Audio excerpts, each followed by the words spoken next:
Hello there, it's Enamfon here, and we are just about to hit this series, Relationships in View. And we are starting off with ourselves. Now, before we go into some very pertinent and powerful questions that I want to ask my husband Robert, I just want to ask you, can you take a relationship pulse? Can we know what's happening in your relationship?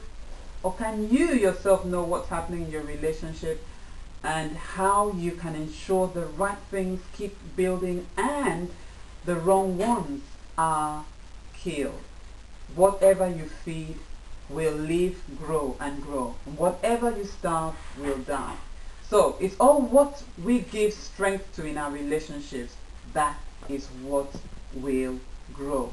So today we want to go into an interview with Robert, my husband, and it's very powerful. You want to stay on and listen to the questions and the answers from the experts. Let's see if they are experts. Well, they've been 20 years in marriage. I'm talking about myself, Enamfon, and my husband Robert, and you want to hear what is it that makes their relationship tick. Or is it ticking? Alright, so I'll ask the first question to my husband Robert and let's see what he answers on how is your relationship and what keeps it ticking. Hello, Robert.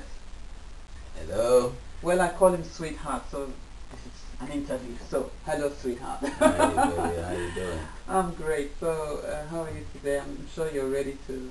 Ready to roll. Wonderful. Ready. Alright, so honey, what is it that has kept your own relationship strong for these 20 years? I mean, we started off in 1991 and I was that gangly girl, just barely over my 20s and starry-eyed, as they say, having fallen in love with her Prince Charming.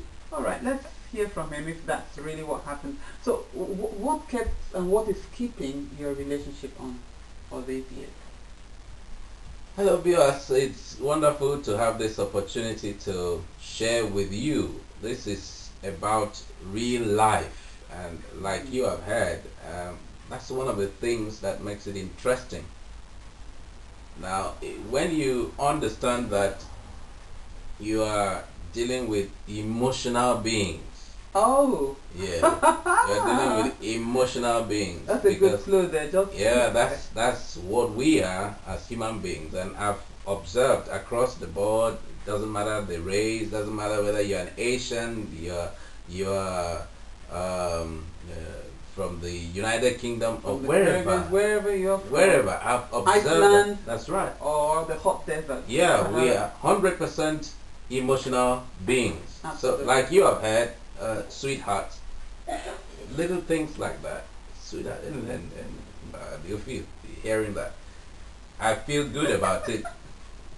I feel good about it, and number 2 clue. yeah, and the other side you want to look at is that even though we started without having the kind of organized marriage education that we are offering today, or without having relationship coaching like the ones we are offering today, but we had a lot of things in common, which in looking back today, those are the things that are still functioning. And as we go on, I believe that I'll have a chance to share these things with us. But it is true that the emotional aspect has to be well handled, well managed, till it is set at a default mode that serves the partners. I believe that majorly, whether you want to look at it as a spiritual person or a traditionalist, whatever is your background, eventually the emotions are not well taken care of. Everything begins to become confusing and the people in it lose interest. I'm sure you can agree with that. We are all emotional beings And more so the women, you know, we are more emotional than the man. We are more into feelings, you know, how did it feel like, the details, the aspects of life that the man, because they are wired differently. So you can't blame them, can you? But you see, what I'm pointing out here is the woman is more emotional than the man. And my husband did mention a very salient point there. And he did say how to manage those emotions has been his key very strongly why our marriage has been on for 20 years. And I'm sure you're asking me if he's saying the truth. He sure is saying the truth. Now, obviously, I did put on Facebook a few days ago, just 2 days ago, that I was angry with you 2 days ago over something that happened, and we were supposed to do a recording. We couldn't do it because he couldn't plug the camera. And someone said I was honest, and I feel that, you know, being honest is one of the major keys in your relationship, not just with your spouse but with others, because that transparency helps your other half to see what's really the problem. And that brings us to the issue of communication. How well can we communicate to expose our feelings, to expose what is going on inside of us, the other person understanding and then empathizing with how we feel, and on that note we're on the same wavelength, and then we can go back and forth on that ground until we reach the point of where we can resolve that issue of conflict, whatever it is, amicably, like civilized human beings. And I think that is one of the problems many face in relationships. We, with our emotions, when we are angry, it colors the emotions. When we are fearful, we are coloring the emotions. When we are in different modes, you know, different negative states, worry, stress, whatever it is, our emotions are being colored. And if my spouse is talking to me at that time, he's not going to get right into me because there's a barricade. And you know what I'm talking about. So I'm going to ask my husband right at this point, very personally. So listen on, it's about me now. So you want to listen. Honey, when I was last angry with you, what different things happened and how did we resolve it? Well, the much I remember is, See, they even forget.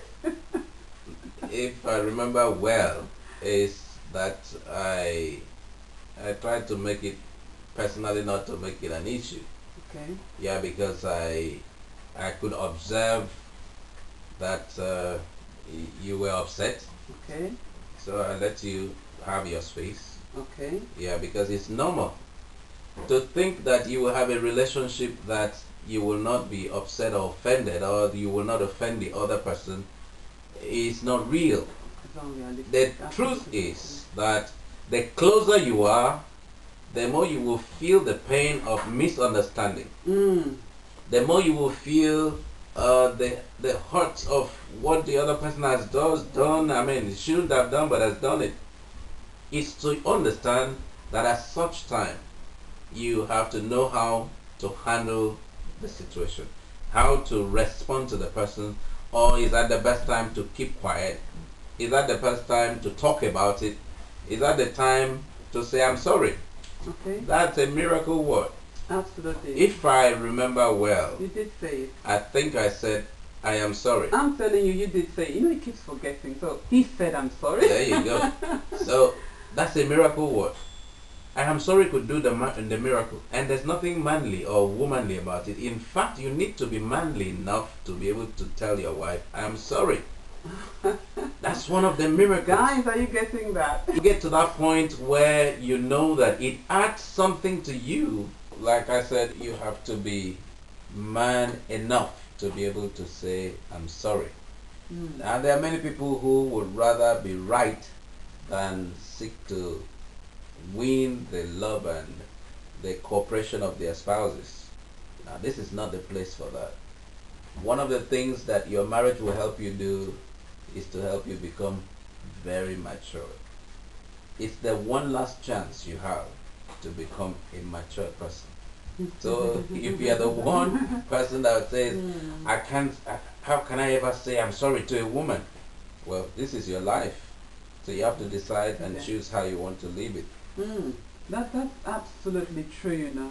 And once we understand the purpose of marriage, it eases and helps communication, helps your relationships to achieve that purpose. And the number one purpose of marriage is to ensure that you both grow to maturity. And using the different personality differences, the complementing of each of the personalities. So if your husband is the quiet type, most times it would be that the wife is, the social type in that sense. So it's to complement each other and not to point fingers and say, no, you are not as I am, you should be like I am. Well, back again to apologies. Sometimes we have an idea of an apology. There are different types of apologies. And one of the things, well, we're not going to that now, but one of the things that couples do sometimes is, I'm sorry. Just throwing the I'm sorry at the other spouse just to, that's what you want, so take it stuff. But that's not it. If your apology is not heartfelt, if it's not sincere, if it's not to make amends and move forward, then don't say it. Because, that's not going to help. So, there's so much about this, and we're going to go into the details of this in our trainings so that we are empowering couples with communication tools on how to best relate for an empowering and fulfilling and successful relationship. Absolutely. So I want to stop here for today, but suffice us to say that this interview is just an introduction and is the start of the series of interviews that we are going to have. We are going to interview experts on relationships, experts in businesses, pastors, ministers in different capacities. We are going to interview people on different cadres of the social ladder. So you don't want to miss this series. We call it Relationships in View. And it's happening all live on Relationship Coaching TV here. So I wish you watch it with interest, with passion, with the desire to learn and grow. Call your spouse alongside and watch these interviews and movies. So I'm wishing you all the very best as you stay in touch with us here. And it's now bye from me, Nomfon Ntefon, and Robert Ntefon. I salute you. And we salute you. So bye for now.